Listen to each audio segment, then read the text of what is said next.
the Pan-African spirit that the Kwame Nkrumah and those people had is dead. Yes. And we need to try our possible best to resurrect it. I live in a way that at the end of the month I still look broke.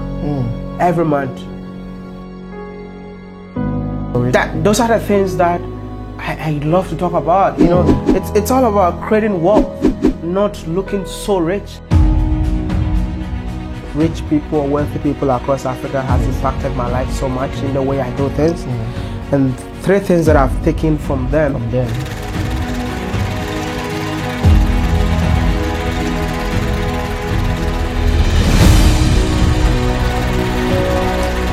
Hi guys, today I'm hosting an African icon, someone that doesn't need to be presented anymore, that doesn't need to be introduced. If you don't know him, I want to ask you, where have you been? Because this guy is a celebrity. I mean, he's so inspiring. He inspired me, and I'm pretty sure he's going to inspire you today. Please welcome with me, Mr. WODE MAYA. Applause. WODE MAYA in the building. WODE MAYA in the building. Yeah. Yes. Thank you for coming here today. No, thank you for having me. Thanks for hosting me in Côte d'Ivoire. Okay. I just want to say thank you for the GoPro accessories, by the way. You remember that? Yeah, of course. The first time I met him, he gave me a gift, and that was GoPro accessories. Thank you. Yeah, so the more gifts are coming. Yeah, please buy me a camera. Don't worry, it's going to happen. So, guys, I'm so happy to have WODE MAYA today. He's in Côte d'Ivoire. Yeah. I mean, you've been here for what, 6 days? Yeah. It's coming to an end. Today is your last day, and I wanted you to talk about Côte d'Ivoire, Africa, and more importantly about how Africans, like from the Francophone side, the Anglophone side, can get together and remove the borders. And there's one question that everyone is asking. Why did you wait so long to come to Côte d'Ivoire? I mean, you are from Ghana, and then Côte d'Ivoire is the 28th country that you visited so far. So we're going to talk about all of this and maybe your story as well, because you have a very nice story. We're going to talk about that. Before that, guys, if you're first here, please subscribe to that button. I'm talking on my channel about how to invest in Africa and how to get the respect from other people. So if you are interested in investing in Africa and everything, please subscribe and just share this video. I think his story needs to be known by so many people. So I count on you to share it. Please share the video, subscribe, and be part of this awesome channel. Great. I mean, everyone knows you already, but my grandma in the village maybe doesn't know you yet. So, who is WODE MAYA? Can you introduce yourself as well? WODE MAYA is just an annoying village boy, very simple, on a journey to change the negative stereotypes about Africa and also celebrate African excellence, just like people like you doing incredible stuff on the continent.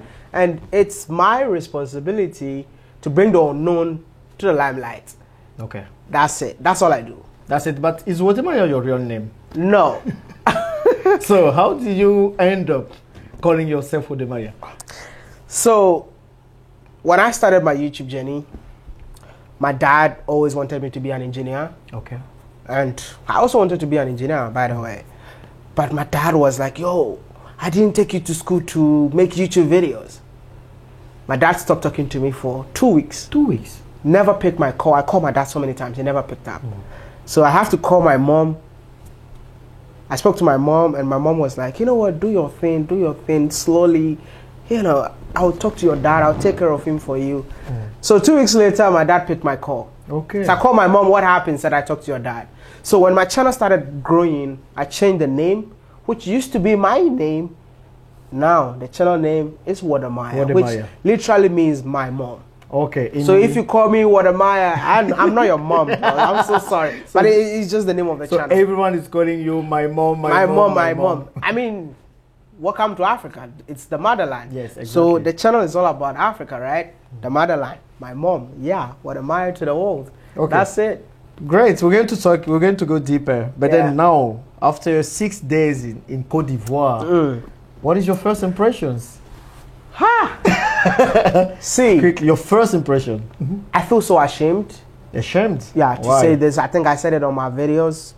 wait till I release those videos. I feel so ashamed that I live in Ghana, and I never knew this is how beautiful. You should be ashamed. Cote d'Ivoire. No, you should be ashamed. Yeah. Of course, like all Ivorians. I know. They are angry right now. You guys can blame me. I accept it. You know, sometimes when you identify your mistake and you accept that you are at fault, that shows how mature you are, right? Shall we forgive him? I think so. Every mature person will definitely forgive me. I feel so ashamed seeing how developed Cote d'Ivoire is. You know, whenever I travel within West Africa, I get sad. I used to complain a lot like, hey, West Africa needs to do something. We need to start developing Africa, because when you compare the West, South, East, and the other part, I think in terms of development, the West Africa still got a long way to go. That's true. So coming to Cote d'Ivoire, seeing the road infrastructures, seeing the high-rise buildings, seeing the living standard of the people, seeing how clean the city is, I felt like, wow. I mean, I wish I came earlier. Really? Okay. But I'm coming back. You're coming back very Yeah, soon. in January. I'll be here for 1 month. Yeah. For the AFCON. For the AFCON. Yeah, we're going to watch. I hope Ghana qualifies. Let's see. Let's see. So we're going to get back to your personal story. Yeah. And then how did it all start? You know, this traveling, the YouTube channel and everything. How did it start? That's a tough question that has a long answer, but I'm just going to make it simple. So I was based in China. Okay. I lived in China for like 6 years. So you was born in Ghana? Yeah, of course. I was. What? Yeah. I'm not Chinese, bro. I never know. You might be the first black Chinese that we see. I was born in Ghana. Till what age? After high school, I was like, I don't want to study in Ghana, no matter what happens. So I started applying for scholarships. That's why I got a scholarship to study in the UK. Yes. So when I got a scholarship to study in the UK, I told all my classmates, I'm not living in Ghana. I'm not going to school in Ghana. I'm going abroad. Because I feel like you cannot make it in Africa, so I have to go abroad, right? So when I told them that, then I went to apply for visa to go to the UK. The visa got refused. Oh my God. Now all my friends, told everyone I told everyone that I'm going to the UK. Now the visa got refused, and I was like, what am I gonna do? Yes. Reality set in, but I've already decided that I'm not gonna study in Ghana no matter what. Because in your mind you already left Ghana, maybe? Thank you. Okay. So I spoke to my uncle, and my uncle told me that, you know what, I can help you, but I can't pay your school fees. Yes. Your grades are good. I can only help you get a school in China and also pay for your flight ticket. But when you get to China, you have to do your own magic. Wow. The visa got refused because my dad never had the half scholarship. That's why my visa got refused. Okay. Now, I got a visa to China to study engineering. 3 months in China, I had no money to pay my school fees. And what happened? I was just staying in the hostel without paying. Wow. For 3 good months. And that is when I decided to learn Chinese, by the way. Okay.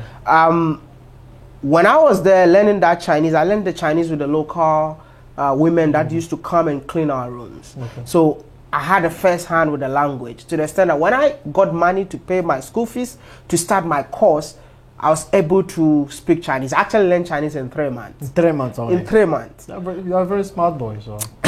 Smart man now. So with the Chinese that I speak, I felt like I need to use this Chinese that I speak.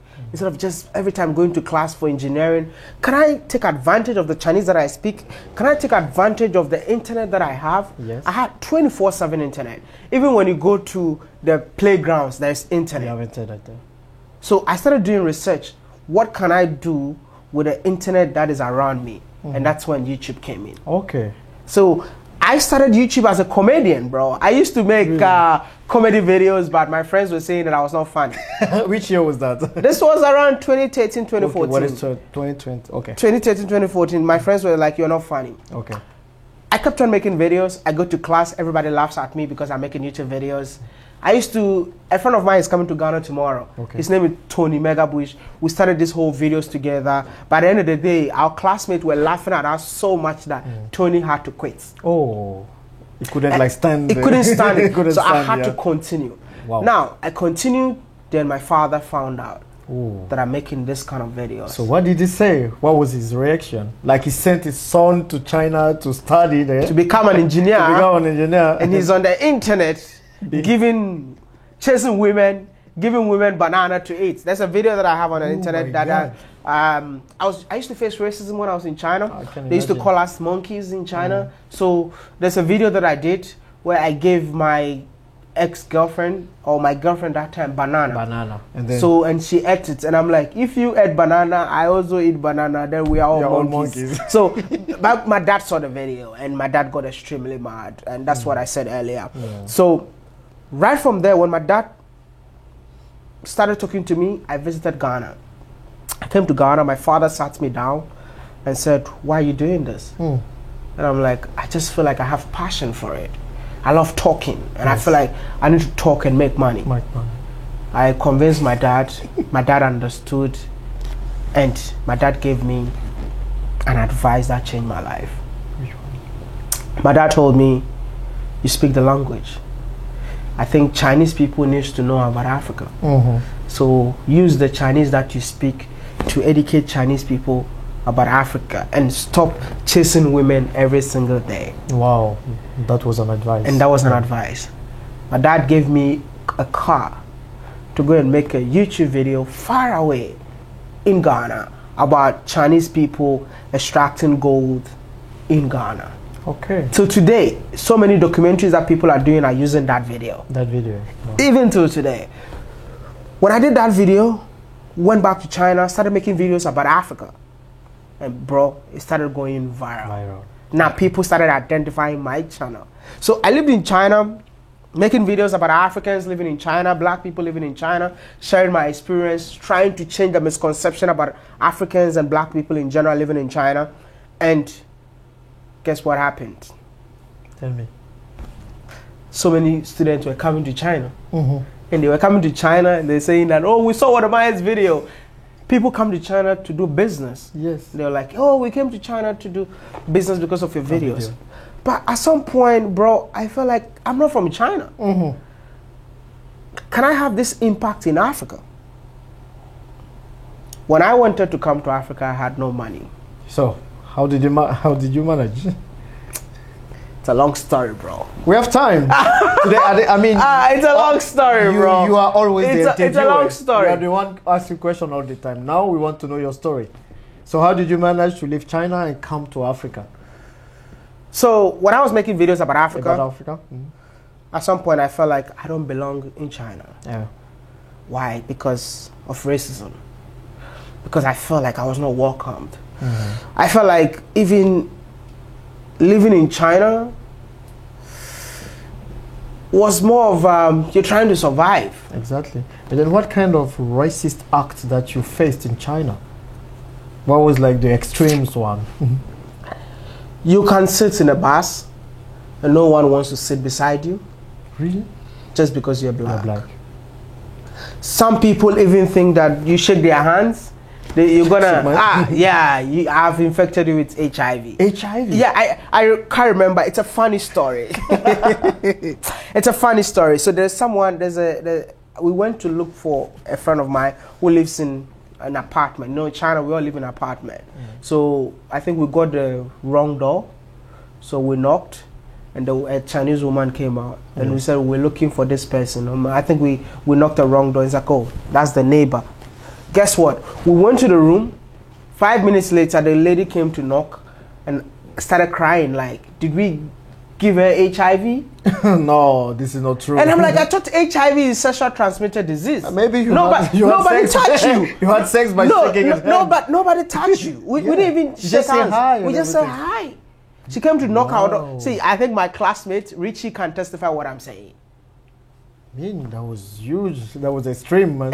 See, I don't want to go too much into details. You can be eating chocolate, and then somebody will ask you, you don't bite your fingers?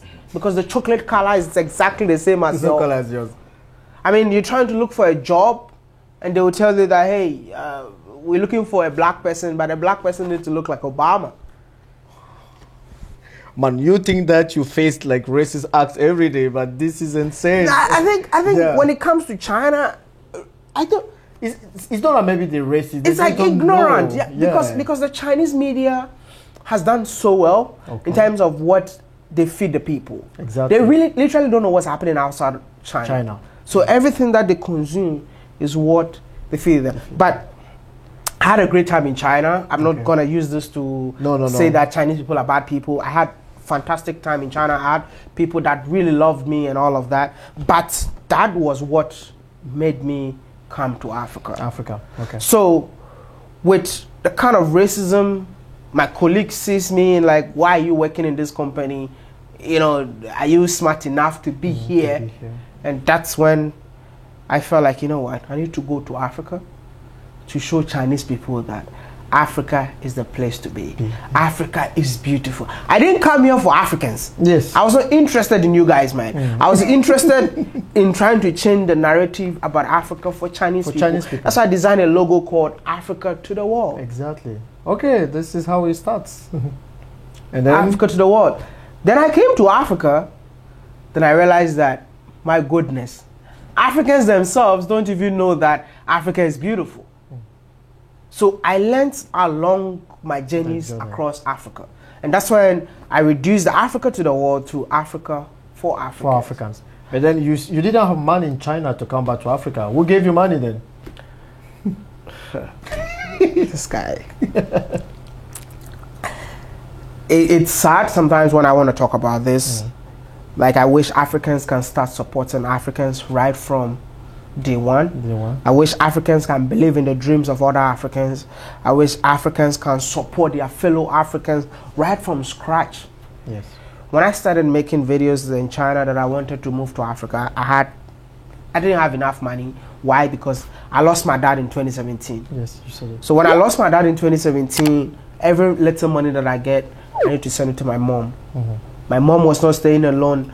I don't know if I ever told you, we're living with so many people that my father brought from different places to the house. So it was more like a big family. Yes. Right? So my mom was making sure that since my dad is no more, she has to fill the shoes. So I was sending every money that I get to my mom.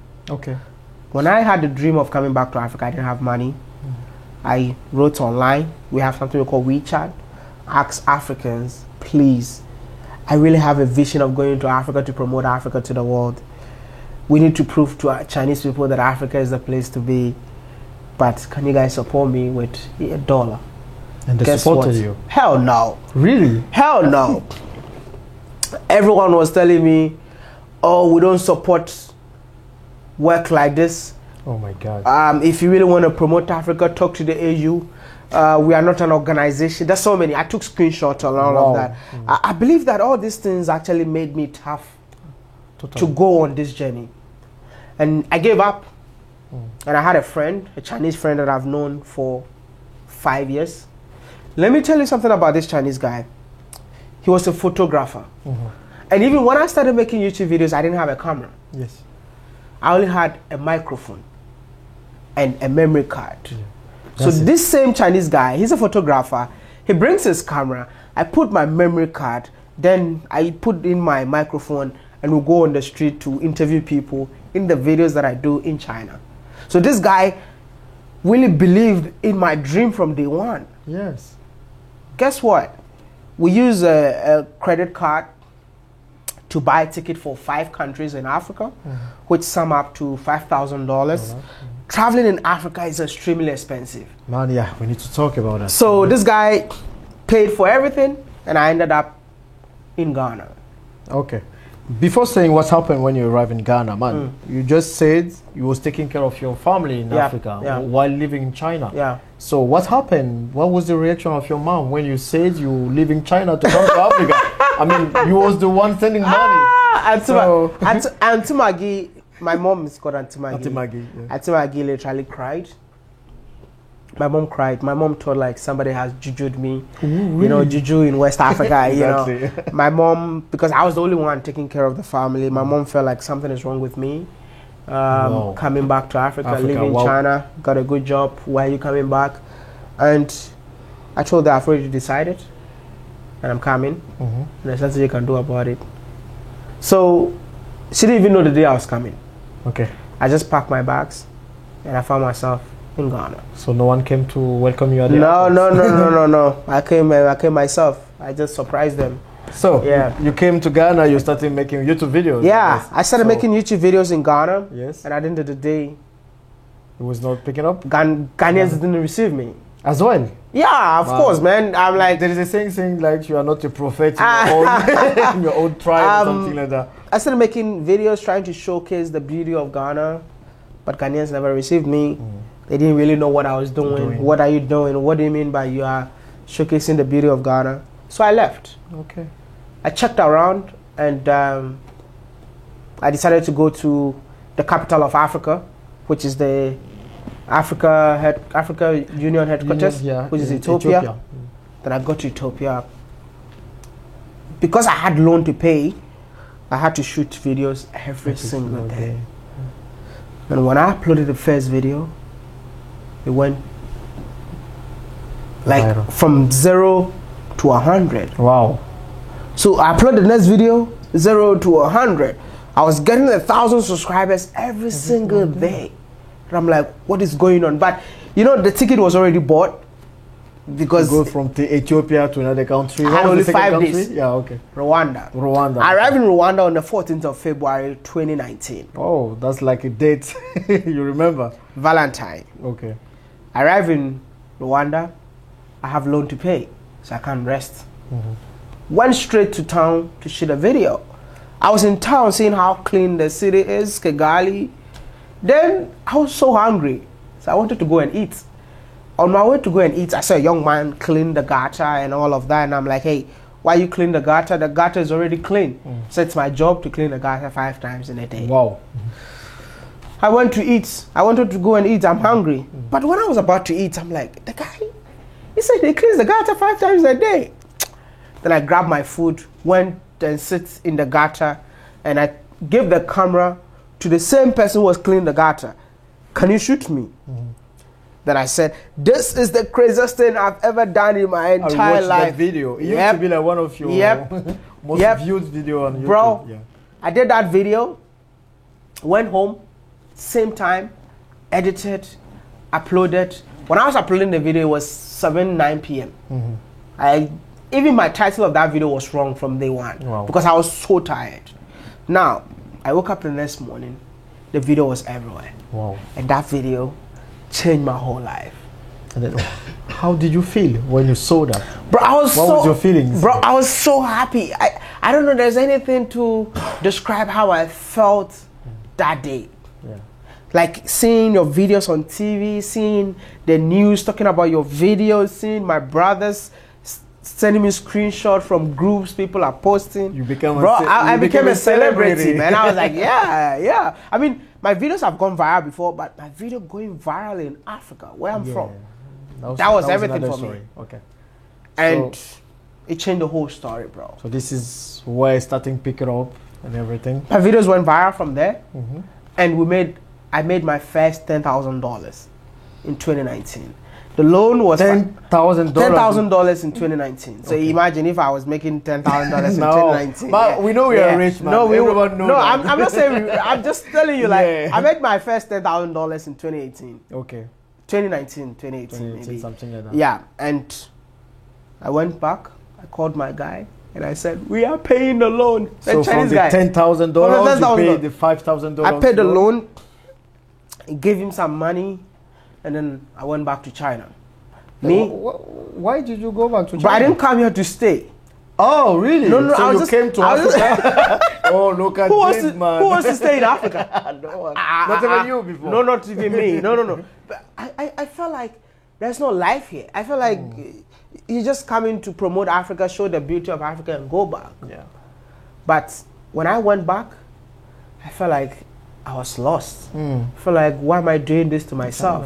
And I think what also helped me was I found love in my first country that I went to. Which is? Guess, guys. So I met my wife in Ethiopia. In Ethiopia. Okay. So, but we're not dating. But she was not Ethiopian. She's Kenyan. Of course. Yeah, but we're not dating. We're just talking.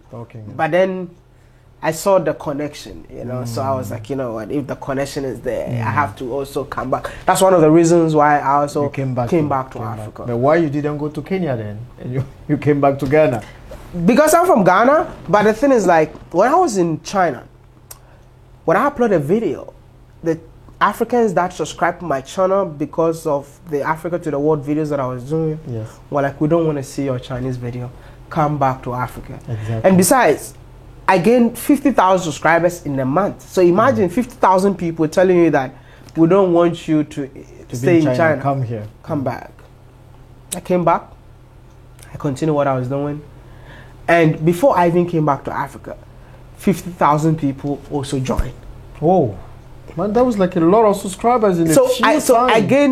gained 100,000 subscribers in May 2019. 2019. Okay. So that is when I felt like, you know what, it's time to go back. There is something. Yeah. So my wife, current wife, wanted to come to China, and I'm like, I've already decided. I'm going back. I'm coming back home. So he's like, are you sure? I'm like, yeah, I'm coming back. So she came, we met in Singapore. Okay. That's when we started dating. Yes. For her to fly to Singapore to come and see me, I felt like this lady is the one. She's the one. And I asked her to be my girlfriend. And she And said then, yes. yes, she said And yes. after you got married, congratulations. Thank you so much, man. So we're waiting for the kids, man. Wait for it, wait for it, wait for it. We're Very waiting soon. for the kids. Very wait for soon. the kids, man. So you, Yeah. you said something very interesting. Yeah. You say you earned your first $10,000 in 2019, and people know, we all know that you're making a lot of money Yeah. from YouTube, Yeah. and you are a millionaire. Literally. No, I'm not a millionaire. I'm a thousandaire. No. Yeah, Let's you're go for a thousandaire. No, Yeah. you're a millionaire.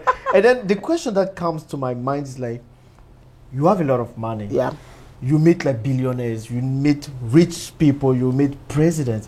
How do you manage to still be so humble, so simple? And you know, you're like a very easygoing person, and looks like money doesn't take your head to another level.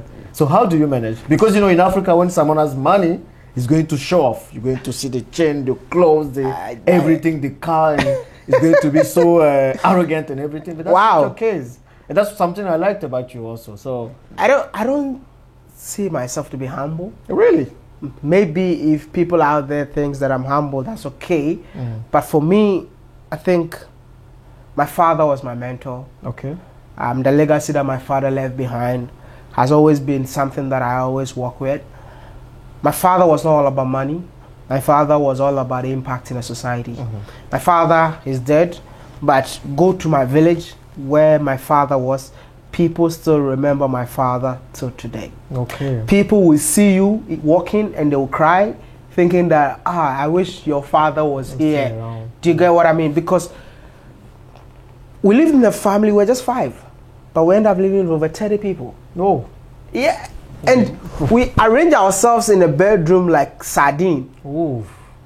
Why? I know what you're saying. Why? Because my dad just believed in education so much and making sure that every child has to go to school. Yes. So my dad can walk in town, see somebody who is not going to school, bring the person to our house, take care of the person. And when things even got better for my dad took this kids to international school. And we, as his kids, we never went to international school. Wow. Maybe he took the smart ones to international No, school. my dad took these kids to international schools. Wow. Just to make sure that they are okay, just to make sure that these kids have something. Yes. For him, education was everything to him. So, But was he a teacher? He wasn't a teacher. He wasn't a teacher? No, what no, was no, he no. doing? No, even him, because he normally says that he never got a father to take care of him. Oh, okay. So now he's a father. He wants to make sure he's a father for everyone. Yeah, not just his own kids. His own kids. Because my father, listen, my real name is Akun. My father is called Hayford. Okay. Why? Because his own dad, who is called Akun, never took him to school. Okay. The man who took him to school is called Hayford. So at the end of the day, he changed his name to put the guy's name there. But when he gave birth to us, he gave us Akun, his own name. You get what I mean? So my father felt like what that person has done for him, he also has to do it for different people. So for him, it's all about impact. And that's the legacy that I also want to leave. I don't want to leave a legacy where it'd be like, oh, this guy had money but never touched anybody's life. Yes. That's why even if you watch my videos, I don't just wake up and do any other YouTube videos. There's so many YouTube videos that I can do to get the views and whatever, but I don't care. All I care about is what impact can my videos make in people's life. And yes, I'm so happy that you're saying that, because you're impacting a lot of lives, man. You also impacted my life. If I'm here in Cote d'Ivoire today, it's because of you. Give me money, give me money, give me money. Don't worry, the money is coming. The words are not enough. Give me money. The money is coming soon. And you're impacting so many lives. And thank you for the job you're doing. But then, you know, how do you spend your money? Because, man, I can see you in slippers. It looks like you don't spend money at all. So with all the money that you're getting, where do you put it? Thanks to my wife. Okay. She buys me all the clothes that I wear. Okay. That's important. But personally, you know, YouTube is not something that you can do forever. That's true. Yeah. And I have to think about how to invest my money properly. I live in a way that at the end of the month I still look broke every month. Why? Because majority or most of my money goes into investments. Yeah. I'm doing real estate. What do you do? Yeah. Land banking. Okay. I'm trying to start up a farm and all of that. There's a lot of places that I've invested money into. Got my luxury properties in Accra. Yeah. So those are the things that I love to talk about. You know, it's all about creating wealth, not looking so rich. Exactly. I mean, I work anywhere. See, I was working with a lady in Abidjan, and people were asking the lady for money, but no one asked me. And I'm pretty sure that you got more money than the lady.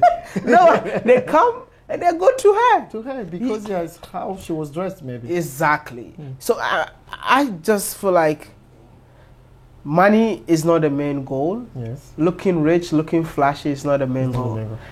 But do you wear shoes? Because I always see you in slippers. I wear shoes. I wear shoes. You meet president with slippers and everything.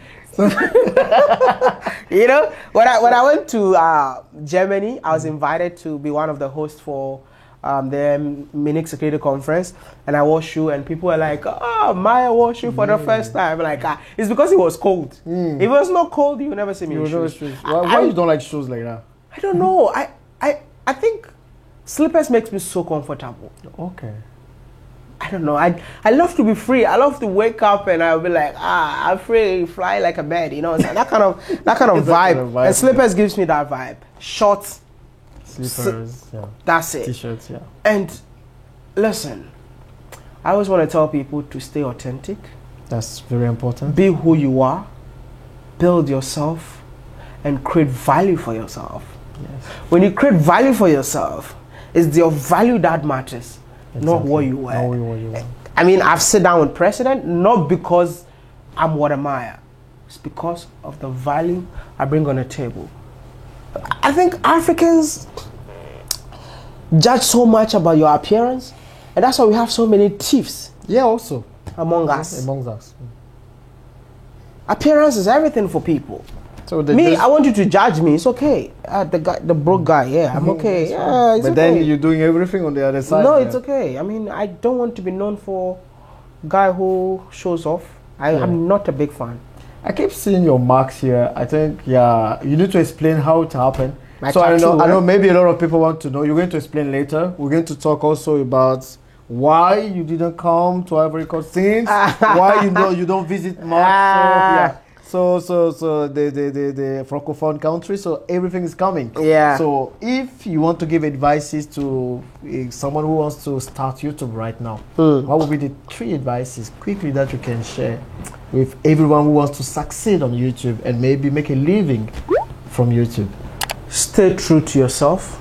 Okay. Stay very authentic with the content that you do. Because if you don't stay authentic, trying to be someone else, you can't keep up. Yes. Of course, you cannot be someone else for years. Have patience. It's very important because I've been on YouTube for a decade, 10 years. 10 years. Yeah. But looks like you've been on YouTube only for the last 3 years. Exactly. And people just forget the 7 years that you spent before. Have patience. Trust the process. Exactly. And lastly, find your niche. Find what works best for you. What works for WODE MAYA might not work for John. Yeah. And when you find that niche, stay consistent and make that money. That's good. I hope you guys understood. And you're going to apply those advices. Yeah. And then, yeah, because talking about advices, man, you met so many rich people, billionaires. I saw your interview with this billionaire in Uganda, the other billionaire in another country. So what are the 3 advices that you would like to share for everyone who wants to become billionaire? Because when we talk about how to get rich, man, those kinds of videos, they get like viewed by millions of people. And I guess everyone wants to get rich. So what are your 3 advices that you get from them that you can share I today? think interviewing rich people or wealthy people across Africa has impacted my life so much in the way I do things. And 3 things that I've taken from them is, number 1, you take risk. Okay, taking risk. It's very important. Number 2, hard work. Man, does hard work? Because when we say hard work, people are, please stop the bullshit. See, hard work, I can testify hard work. Like I told you about my story about Rwanda, I had a loan to pay. I was shooting from morning till evening, and I edit at night, upload before I sleep. Wow. Yeah. I had limited time. I've been in Africa I was in Africa since 2019. 2021, I had 1 million subscribers. That was hard work. 2 years, yes. Staying consistent. You know how hard it is to stay consistent? No. And finally, self-discipline. What is that? Some people might ask themselves, why like you need to be self-disciplined to get rich? You see, when you make so much money, you end up being like, you own the whole world. Yeah. This is what happened to many people. I'm telling you, see, especially when you're coming from a broke family like us. Lord Jesus. I hear you totally. You when you make that money, you want to spend it because you've suffered. See, we've suffered in life. We used to eat chicken only on Christmas Day. Chicken. How was you eating? Bro, I don't want to go into no details, proteins man. at all. See, my mom, I don't know, like sometimes I feel like I need to invite people to my house to come and learn how life was when I was growing up. Yes. And my mom can testify. We only used to eat chicken on Christmas Day. Wow. There was a day, my mom, in December, my mom was owing someone, and the person came to our house to take the money back. And when he came, we're eating. The woman said, you have money to cook food for your children. And believe me, what we're eating was even fufu. Nothing special. Nothing special. The woman just took the food and just because my mom owed her money. My mom used to be a trader. She sells stuff. So when you talk about self-discipline, we know where we're coming from. Exactly. So now, meeting entrepreneurs telling you that, hey, when you make money, put 70% of the money in your investment. The 30% of the money you pay yourself, and then whoever you want to give money to, you still give money from that 30%. So with the charity work that I do, I don't like to talk about it. I have so many kids that are in school, that are in school because of me. The same 30%, you share, make sure that everybody is okay at the end of the month. That's very nice from you. That's self-discipline. Okay. If you don't discipline yourself, you end up spending your money anyhow. You see, I will have like $500 in my pocket in a month. Can you live on $500? And I have to. Yeah, that's the self-discipline. So you tell yourself, I can get like, let's say $50,000 per month, but I only keep $500. But people will say, you don't like sharing money. I don't know how we say it in French, in English. But like some people, they have money, but they're stingy. You're stingy. People will say you're stingy. No. I'm stingy to myself. Yeah. Not to people. Not to people, because you still I give still to give. people. I can't even count the amount of money I give to people in a month. But stingy to myself because I'm preparing a future for myself and my family. That's very I don't want to be the guy who used to be so famous, the guy who used to travel across Africa to make videos, and you are broke in 20 years to come. Yes. I don't want that to be my story. And I have to build that now. And that's what I'm doing. Man, This is so inspiring, man. Very inspiring. Thank you. Because I would tell people when you was coming to Cote d'Ivoire from Ghana, you came by car, right? Yeah. And you stopped at the border, and you was explaining me how you took 2 persons. Yeah. They were coming also to Cote d'Ivoire, and they didn't know the way. Yeah. And man, you stay in the same apartment with those persons. Yeah. You didn't know them before. No, I didn't know them. A lot of people would have never done that. But because you have such a big hurt, you just took them, stayed with them, fed them and everything. I think not everyone can do that. When we were coming, I think CLIQUE, who was driving the car, was like, no, we can't do that. I'm like, put them in the car. Put them in the car. They're just our own people. They need help. We need to help them. Now, we came. They were supposed to pay money here. They don't know anywhere. I had to stand there for hours. For them to pay. I told you, John, please. I don't know these guys anywhere, but please make sure you find a place for them to sleep. Yes. And they're like, oh, you have 2 bedrooms. Let's go. Let's go. As soon as I got there, I told them, that's the room. Go and sleep there. We'll sleep at the hall. Tomorrow morning you leave. It's okay. Okay, that's your spirit, and this is what I like. Yeah, we have so much to talk about. Don't worry. Let's talk about your traveling now. We have time. You travel. How many countries in Africa have you visited? This is my country number 28. And then you waited for your 28 to be Cote d'Ivoire, huh? Yeah. You're going to tell us. I don't know. Man, we are sharing borders. Yeah. Cote d'Ivoire is just next to Ghana. We have the same culture. But then you waited so long to visit Cote d'Ivoire. No, wait. First, you have to tell us, among the countries you visited so far, which one is the top one, the country that you loved or that you still like? Namibia. Namibia, why? Yeah. I'm a big fan of coast. Okay. I'm a big fan of countries that the system work. I'm a big fan of countries that it's easy for you to establish yourself in it. And that's the kind of vibes that Namibia gave me. Okay. I used to love Rwanda so much. Till today, I still love the country. But I was looking for the ocean vibe. Yes. And that is what Namibia gave me. And took the love, but the love is still there. But I believe that a country where the ocean meet the dunes, anyone will love to live there. I think I will visit Namibia very soon. I love the country, man. Okay. Yeah. And which one was the worst? Oh, I don't want to say the worst, but where you really struggled to make videos, or you didn't? It was not simple, I would say. I've struggled in a lot of countries. Can you imagine you got deported so many times? Yeah. But I think the country that I think it was so hard was Somalia. Somalia? Yeah. Why? What happened there? First of all, we're detained for 9 hours at the airport. Oh. And within the detain, we had them...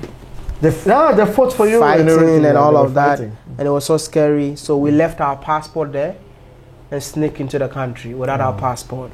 Yeah, so we got there and we had to also hire soldiers because everyone is telling us that it's very dangerous. So we had soldiers and then who moved around with us till we filmed and finished the video.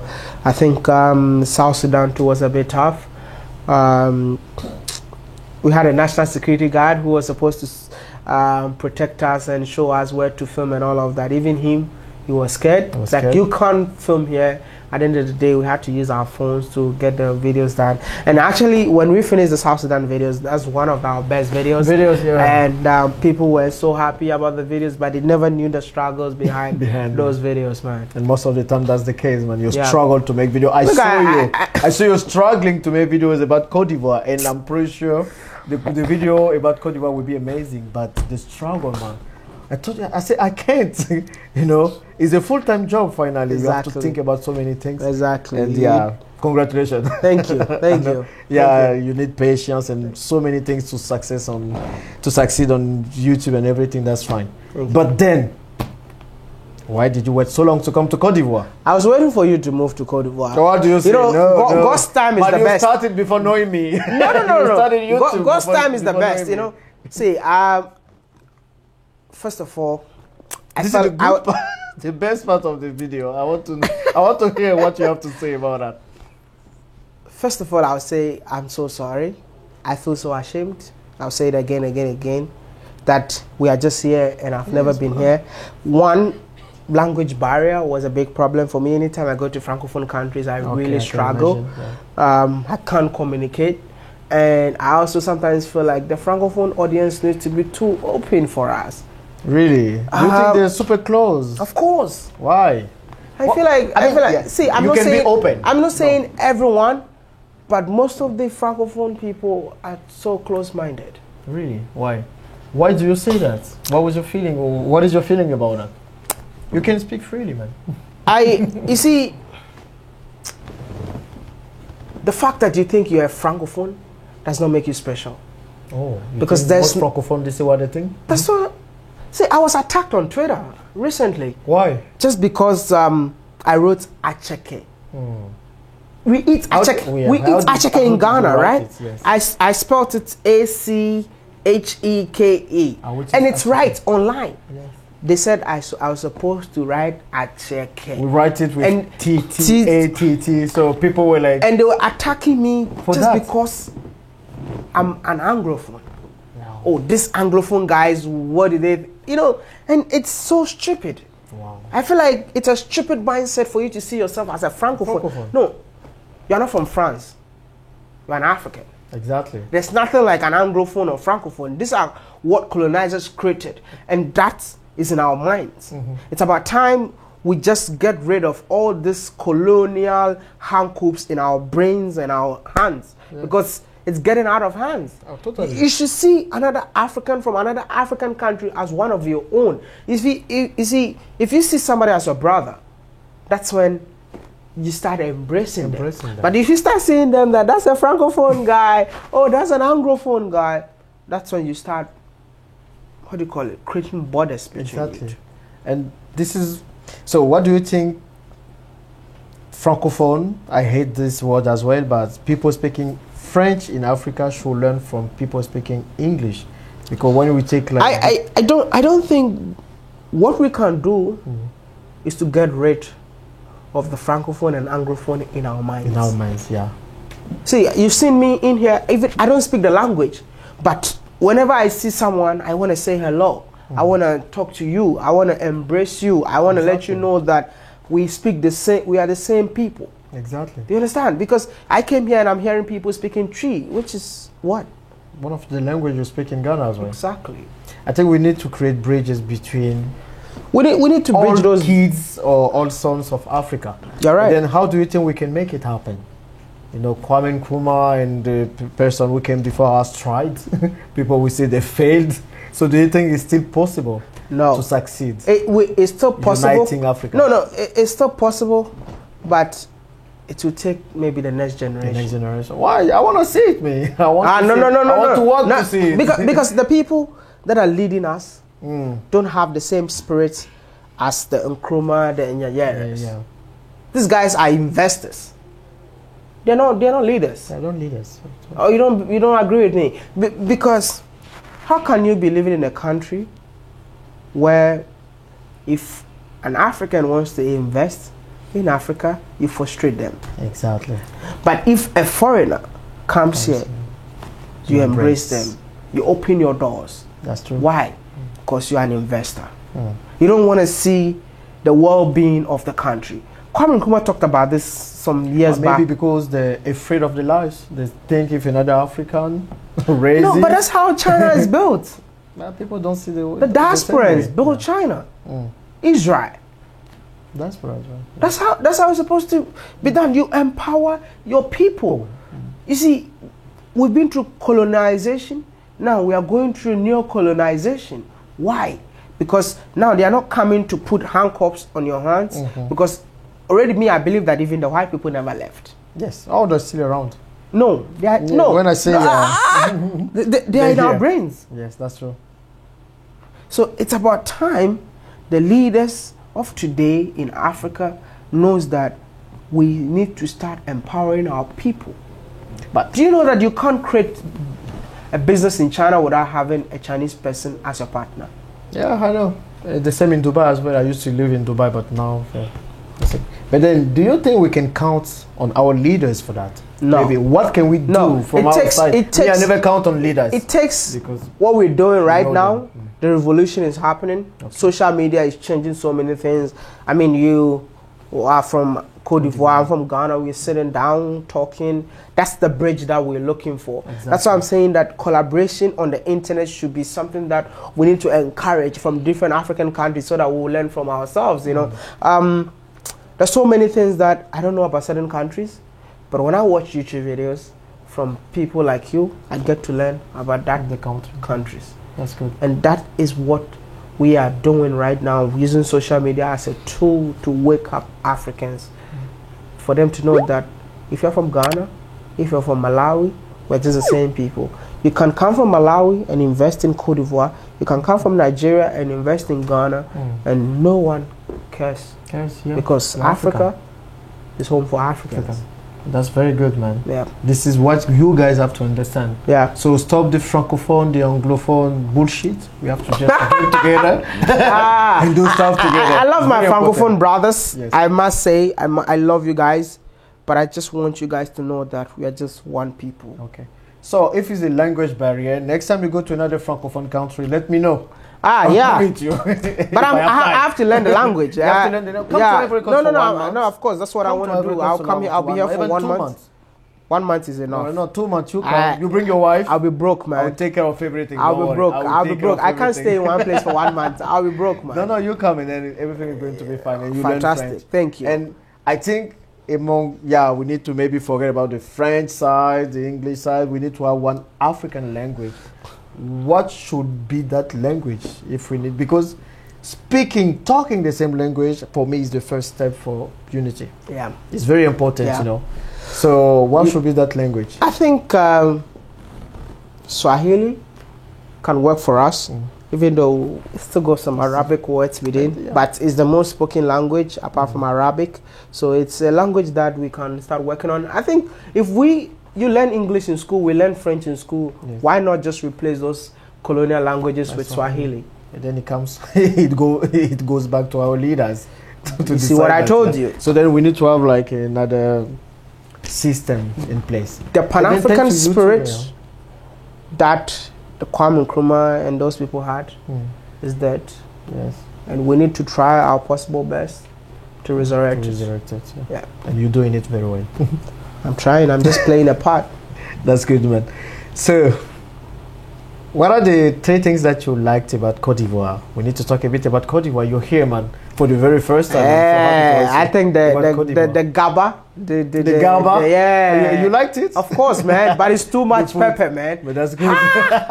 I'll put a picture of you eating gaba. Bro, I really loved it. Actually, my mom called me, and I told my mom that I ate acheke from here. And you have to go back with some acheke. Please bring me acheke. And I'm like, how? I don't even know how, because I'm leaving tomorrow morning. But we're going to find a way. Don't worry. You need to go back with acheke. No, my mom wants acheke, so I have to go back with acheke. We get some for you. Yeah. So the food.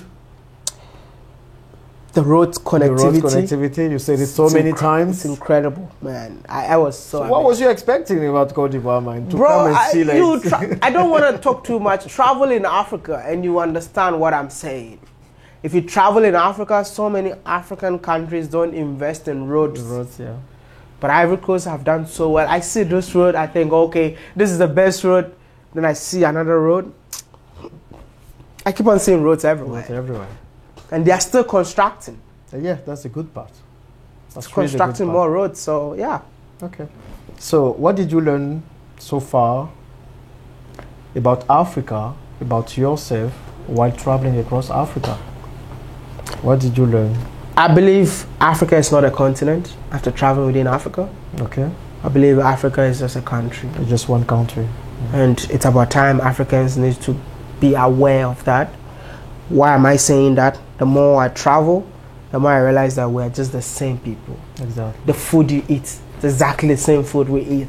I uploaded a video recently, and in the comment section, the guy was speaking Ugandan language, and people in the comment section are like, oh my goodness, I'm from South Africa, I can understand. Wow. Kenya, saying I can understand. Zimbabwe, saying I can. You should go and read those comments. Which makes us one people. It's just we're divided by the colonial and the colonialism. They left, the colonizers left. It's about time for us to go back to our roots and know that we are just the same people. Oh. What is the problem? On a combien de minutes là? 24. 24? Wow. 24. Another vacant. No, yeah, 54 minutes we've been talking for. Okay, let's finish. Let's wrap it up. That's okay. So yeah, if there is one thing that you will change, this is very nice because I took it from you. I saw you interviewing people and asking this question. So I'll take the same. So if there is one thing that you would like to change in Africa, what will it be? I'll make Africa a country. Africa a country? Yeah. Like you're going to remove all the barriers, all the borders. Yeah. I mean, the borders can even be there. Yeah, but then. But an African needs to cross without papers. Oh, without. That's another story. Without papers. Because I was coming to Ivory Coast. I'll tell you this. I paid more than 100,000. So, okay, 75,000. 75,000. At the border. At the border? At the border. Wow, that's before entering the country. You're not even supposed to pay. I'm not supposed to pay anything. But I spent 75,000. Which is roughly 100 something. The funniest thing I've ever heard in my whole life is like, you've never been to Ivory Coast before, so you have to pay me 10,000 for a stamp. I'm holding an ECOWAS passport. Yes. So from Ghana, you should come to and you say you're not paying. Visa. You say you're not paying. They said, go like back. You go back to Ghana? Go back. Wow. That's a shame, man. And all my crew were like, I paid for everybody. 10. My car, to enter, I have to pay for my car.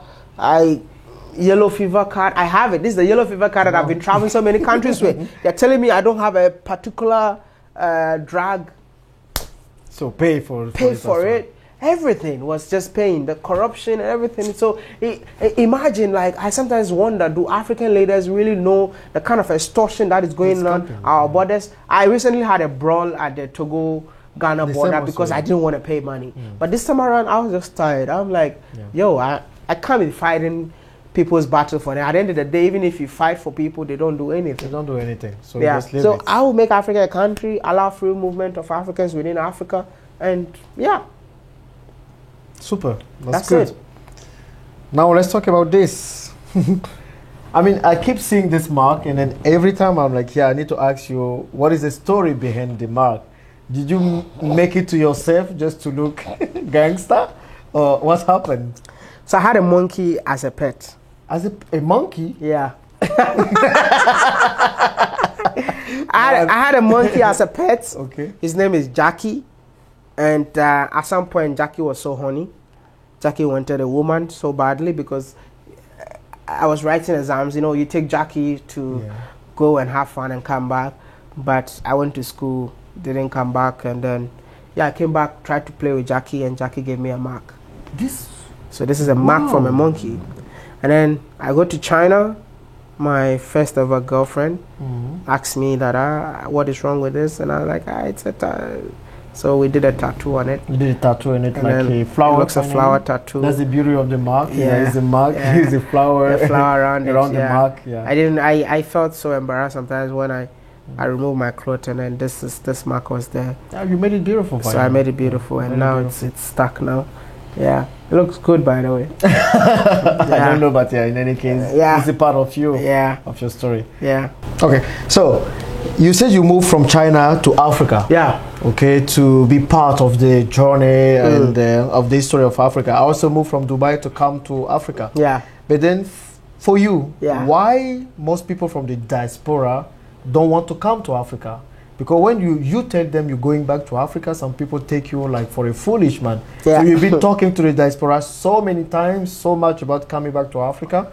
What do you think hold them back from coming back to Africa? If I should answer your question, I didn't come back to Africa for the diasporans, or I didn't come back to Africa for Africans. I came back to Africa for Chinese people. But when I came and I saw the opportunities here, I saw what I can grab as an African, because Africa got its own problem. Africa got its own challenges, but we're looking for Africans to solve those problems. So you need an African solution for the African problem. Exactly. So when I saw the opportunities, I'm not selfish. I'm like, you know what? It's about time I tell my fellow Africans that, the opportunities are here. Come and grab them. When I started, people were like, this guy is very stupid. let him talk. 2 weeks, 3 weeks. Let's see. Let's see, he'll go back.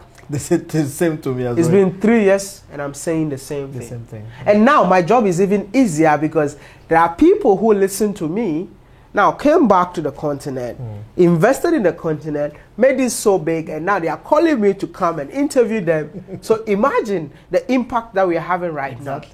That's why I always want to tell the diasporas, I'm not ashamed to let you know that Africa is the place to be. I'm not ashamed to let you know that Africa is your roots. Let me give you examples. When you play on home grounds, you score more goals. When you play on home grounds, you have support from your own people. And this is why I'm telling you, the book in Africa is empty. You live in France, you live in the UK, you live in the US. You see how developed it is, to the extent that some of you, even when you travel to these countries, you start saying that there is no God. Because in Africa, we used to pray for food. You know why? Because a guy from Paris solved that problem and you are enjoying it. But who should solve that problem in Africa for your fellow Africans? It's you. And that's why I'm calling you all to come back home. Africa is calling. See, the revolution is happening. If you don't come now, you might be a foreigner in Africa someday. The opportunities are endless. All you need to do is to come, identify a problem, add a solution to it, and become a billionaire on the continent. See, I think that is my statement every time, and I believe that this guy sitting next to me have proved my statement to be true. Exactly. Don't be left out. See, there's so many challenges. Like we were made to believe that you can't make it in Africa. Yes. So I told you when I was growing up, after high school, I'm like, bro, I'm not staying in Africa. And even if I go, I'm not coming back. I want to marry there, and I will never come back here. But here am I. Saying so a you were thinking story. The same. So Bro, how did you shift? How did you like change I said, your minds? Yeah. When I came back, I didn't even come back to stay. Yes. I came back 1 month, go back. Because I don't want to be that guy living in Africa. Yes. But when I came, I saw the opportunities. 1 month, the money that I made. 1 month, the lives that I touched. And I was like, you know what? I think I need to start telling Africans that Africa is the land of opportunities. See, you shouldn't come with an European mindset, leave that in Europe. You shouldn't come with an American mindset, living in America. You shouldn't come to Africa to look for a job, come and create. You live in Europe, you have the skills. Come and apply the skills in Africa. Exactly. See, I'm just telling you guys, I don't want to talk too much. Take it as if... Talk, my brother. Just talk. Take it as if this guy talking to you is a madman. But take it upon yourself to listen to this madman. Because I'm telling you that it's time. The time is now. Africa is calling. You've done a lot in the diaspora. It's time to give back to your society. It's time to give back to your community. I mean, I interviewed a lady this afternoon, and she said something that really surprised me a lot. She said, whatever she has done here, if she did it in Paris, like, she would never be recognized. Yeah, that's true. But when she came, she got recognized for what she did in here. She's a celebrity here. Come and be the hero that your people need. Stop thinking about government, because I don't think the government can create jobs. They won't create job for everyone. It's you. Enough is enough. Man.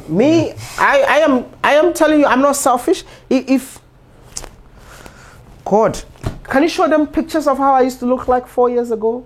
I'll see. I'll try. You send me the picture and I will show. Bro, I was so skinny. Like, look at me. Like, I have big belly now. In Africa. Because life in Africa is good. It's much better. All you need is a solution to a problem. and you're good to go. Man, that's good. I mean, if you have your last word, this is like so inspiring, but My last word. your last word, your last advice for the diaspora who wants to come back, how they have to behave. You already said everything, but what is your final words? Africa is calling. Come back to Africa. Come invest in Africa. You should not just come and invest in the country you're from. Yes. Try and invest in other African countries. And I don't know what to tell you guys. Subscribe to John's channel. That's the most important Yeah, that's thing. the most important. Subscribe to the channel, and I'll see you guys some other time. I have a lot to tell you guys, but maybe in another video. So that's the reason you have to come back to Cote d'Ivoire, and then we can talk and talk. Definitely. And next time we do this interview Definitely. in French, man. Definitely. Okay. We do it in French. Okay, The same way I'm speaking English merci right beaucoup. now. C'est bon. C'est bon, good. c'est bon, yeah. WODE MAYA is always a pleasure for me to talk to you. Thank you for coming to Cote d'Ivoire, for accepting the invitation, and coming also to accept to share your story. Yep. I'm super happy for what you said. I think we need to start building bridges amongst all Africans. You know? Not francophone, anglophone. We forgot about it, and then let's be one people. And let's be open-minded. Open-minded to embrace our own. Exactly. If you get that mindset right, we're good to go. Good. Thank you guys for watching this video. I hope you liked it. If you speak French and you're part of the community, just subscribe to watch the other videos. If you speak English and you would like to learn French through my video as well, just subscribe. My name is Jean-Yves in French and John in English. So I'm talking about investing in Africa, empowering people here, and making Africa the best place to live in. So if you want to be part of the journey, guys, just subscribe, share this video, and subscribe to WODE MAYA channel as well. Subscribe. I mean, subscribe. It's like 1.3 million followers, but one more follower will be a thing. Yeah, please subscribe. I need you guys, man. All right. Thank you, WODE MAYA. Thank you. Thank you. Thank you for having me. And see you in the next video, guys. All right, Thank you so much. Bye-bye.